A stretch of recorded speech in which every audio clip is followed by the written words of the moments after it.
রাজ্য সরকারের হয়ে যে আইনজীবী দাঁড়িয়েছিলেন 55 লাখ টাকা 1 ঘন্টা দাঁড়ানোর জন্য। কার টাকা দিচ্ছেন ম্যাডাম? আপনার বাবার তো এত সম্পত্তি নেই। যখনই আপনি হাইকোর্টে হেরে যান, আপনি সুপ্রিম কোর্টে দাঁড়ান, আর সুপ্রিম কোর্টের এক একজন আইনজীবী 50 লাখ 55 লাখ 60 লাখ টাকা গুনে গুনে গুনে গুনে দিয়ে দিতে হয়। এই প্রশ্নে বিরোধী দলের নেতার নাচন কম হচ্ছে, হুঙ্কার কম হচ্ছে কেন? 2000 সালের ক্যাবিনেটে উনি ছিলেন, যে মিটিংয়ে ওই ভুয়ো চাকরি নিয়ে সিদ্ধান্ত হয়েছে।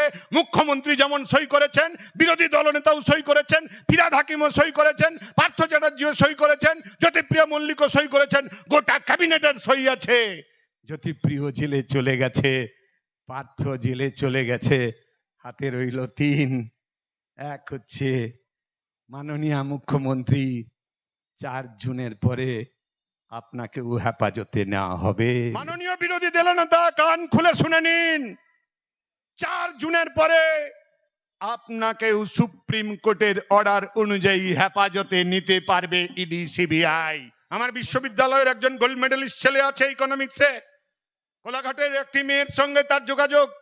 বেচারা বিয়ে করতে পারছে না, নিয়োগ পত্র হয়নি কেন? মেয়ের বাড়ি বলে দিয়েছে, আরে ও তো অস্ট্রেলিয়ার ইউনিভার্সিটিতে রাত জেগে অনলাইনে পড়ায়, এত ভালো স্টুডেন্ট, 80খানা জার্নাল বেরিয়ে গেছে, তবুও বিয়েটা হচ্ছে না। আমার ঘনিষ্ঠ বন্ধু, কারণ শ্বশুর বাড়ি গোঁ ধরেছে, ওর একটা পার্মানেন্ট কিছু না হলে। সুন্দর ফুটফুটে জামাই জিন্সের প্যান্ট পরে এসেছে, স্কিন ফিট জামা পরে এসেছে। বাবা তুমি কি করো?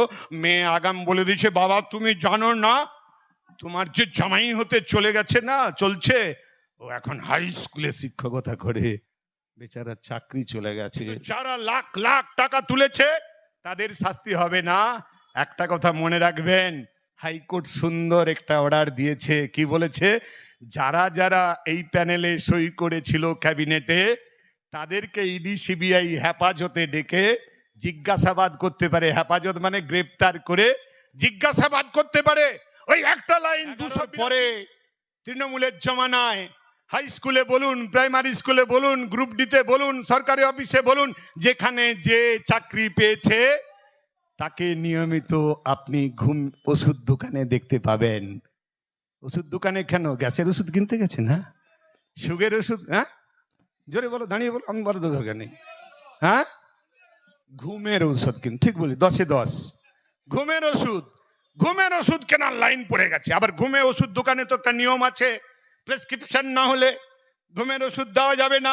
কোন না কোনো ডাক্তারকে দেখাতে গিয়ে একটু হালকা জ্বর এসেছে, জ্বর এসে বলছে ডাক্তারবাবু আমার টানা ঘুম হচ্ছে না। আর ঘুম হচ্ছে না বললেই ডাক্তারবাবুরা লিখে দেবেন, লিখে দিচ্ছেন 0.25। কেউ কেউ আবার বলছেন স্যার 2.5-এ কিছু হবে না, আপনি 0.5 লিখুন। 0.5 এনে আবার কেউ কেউ 2-3টে খেয়ে নিচ্ছে, আমাকে গল্প করছে, 2-3টে খেয়ে নিচ্ছে, ঘুমের ওষুধ খেয়ে ঘুমাতে হচ্ছে।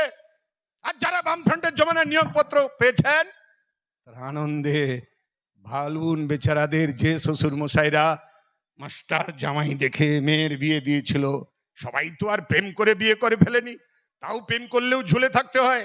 আমার বিশ্ববিদ্যালয়ের একজন গোল্ড মেডেলিস্ট ছেলে আছে ইকোনমিক্সে, কোলাঘাটের একটি মেয়ের সঙ্গে তার যোগাযোগ।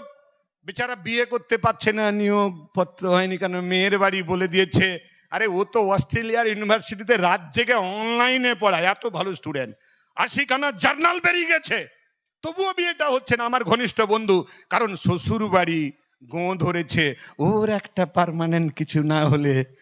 সেদিন যে শ্বশুররা সুন্দর ফুটফুটে জামাই জিন্সের প্যান্ট পরে এসেছে, স্কিন ফিট জামা পরে এসেছে, বাবা তুমি কি করো? মেয়ে আগাম বলে দিয়েছে, বাবা তুমি জানো না তোমার যে জামাই হতে চলে গেছে না, চলছে, ও এখন হাই স্কুলে শিক্ষকতা করে, বেচারা চাকরি চলে গেছে। শ্বশুর দুশ্চিন্তা, এটা আমাদের আনন্দের বিষয় না। আমরা চাই যোগ্য অযোগ্য বাছাই করা হোক, অযোগ্য শুধু নয়, দোষীদেরকে ধরা হোক। 2016 সালের যে ক্যাবিনেটে পাস হয়েছিল, যেখানে একজনও ইন্টারভিউ দেয়নি, পরীক্ষা দেয়নি, খাতায় কিছু লেখেনি, সাদা ওএমআর শিট দেয়নি, প্যানেলে যাদের নাম ছিল না, সেদিন ওএমআর শিটে যেটা যারা চাকরি পেল, কোনো নাম নেই কোথাও। যারা চাকরি পেল সবার চাকরি চলে গেল। যোগ্যরা চাকরি ফিরে পাক, কিন্তু যারা লাখ লাখ টাকা তুলেছে তাদের শাস্তি হবে না। একটা কথা মনে রাখবেন, হাইকোর্ট সুন্দর একটা অর্ডার দিয়েছে। কি বলেছে? যারা যারা এই প্যানেলে সই করেছিল ক্যাবিনেটে তাদেরকে ইডি সিবিআই হেফাজতে ডেকে জিজ্ঞাসাবাদ করতে পারে। হেফাজত মানে গ্রেপ্তার করে জিজ্ঞাসাবাদ করতে পারে। ওই একটা লাইন 282 পৃষ্ঠার মধ্যে ওই একটা লাইনে তৃণমূল নেতাদের ঘাম উড়ে গেল, বিজেপি নেতাদের উড়ে গেল, ছুটলো সুপ্রিম কোর্টে। গতকাল জানেন রাজ্য সরকারের হয়ে যে আইনজীবী দাঁড়িয়েছিলেন 55 লাখ টাকা 1 ঘন্টা দাঁড়ানোর জন্য। কার টাকা দিচ্ছেন ম্যাডাম? আপনার বাবার তো এত সম্পত্তি নেই। যখনই আপনি হাইকোর্টে হেরে যান আপনি সুপ্রিম কোর্টে দাঁড়ান, আর সুপ্রিম কোর্টের এক একজন আইনজীবী 50 লাখ 55 লাখ 60 লাখ টাকা গুনে গুনে গুনে গুনে দিয়ে দিতে হয় অনলাইনে। সরি, গুনে গুনে নয়, এখন আর অনলাইনে দিয়ে দিতে হয়। কার টাকা দিচ্ছিলেন আপনি? কার টাকা দিচ্ছিলেন? টাকা কোর্ট কি বলেছে? তৃণমূল নেতারা লাফাচ্ছে, বলে রক্ষা কবচ পেয়ে গেছি। না, রক্ষা কবচ পাওনি। নির্বাচন প্রক্রিয়া চলাকালীন ওর একটা গুড্ডাটা পড়ে নিয়েছি। সুপ্রিম কোর্ট কি বলেছে, হাইকোর্ট কি বলেছে? বলছে নির্বাচন প্রক্রিয়ায় ওরা তো সবাই রাজনৈতিক নেতা, ওদেরকে এখন ডিস্টার্ব করা যাবে না, মানে এখন জিজ্ঞাসাবাদের জন্য ডাকা যাবে না। এইটা তো, এই অর্ডারটা তো দেখো আমার কাছে আছে, কপিটা, ইংরেজি কপিটা আছে। জিজ্ঞাসাবাদ করা যাবে না, কিন্তু 4 জুনের পরে গ্রেফতার তো করা যাবে। অর্ডার কপিতে সই কার আছে জেনে রাখবেন। এই প্রশ্নে বিরোধী দলের নেতার নাচন কম হচ্ছে, হুঙ্কার কম হচ্ছে কেন? 2000 সালের ক্যাবিনেটে উনি ছিলেন, যে মিটিংয়ে ওই ভুয়ো চাকরি নিয়ে সিদ্ধান্ত হয়েছে। মুখ্যমন্ত্রী যেমন সই করেছেন, বিরোধী দলনেতাও সই করেছেন, ফিরহাদ হাকিমও সই করেছেন, পার্থ চ্যাটার্জিও সই করেছেন, জ্যোতিপ্রিয় মল্লিকও সই করেছেন। গোটা ক্যাবিনেটের সই আছে। জ্যোতিপ্রিয় জেলে চলে গেছে, পার্থ জেলে চলে গেছে, হাতে রইল 3। এক হচ্ছে মাননীয় মুখ্যমন্ত্রী, 4 জুনের পরে আপনাকেও হেফাজতে নেওয়া হবে। মাননীয় বিরোধী দলনেতা কান খুলে শুনে নিন, 4 জুনের পরে আপনাকেও সুপ্রিম কোর্টের অর্ডার অনুযায়ী হেফাজতে নিতে পারবে ইডি সিবিআই। অন্যান্য ক্যাবিনেট মন্ত্রীগুলোর নাম আমি করছি না, কেউ বাঁচতে পারবে না। পাপ কখনো বাপকে ছেড়ে কথা বলে না।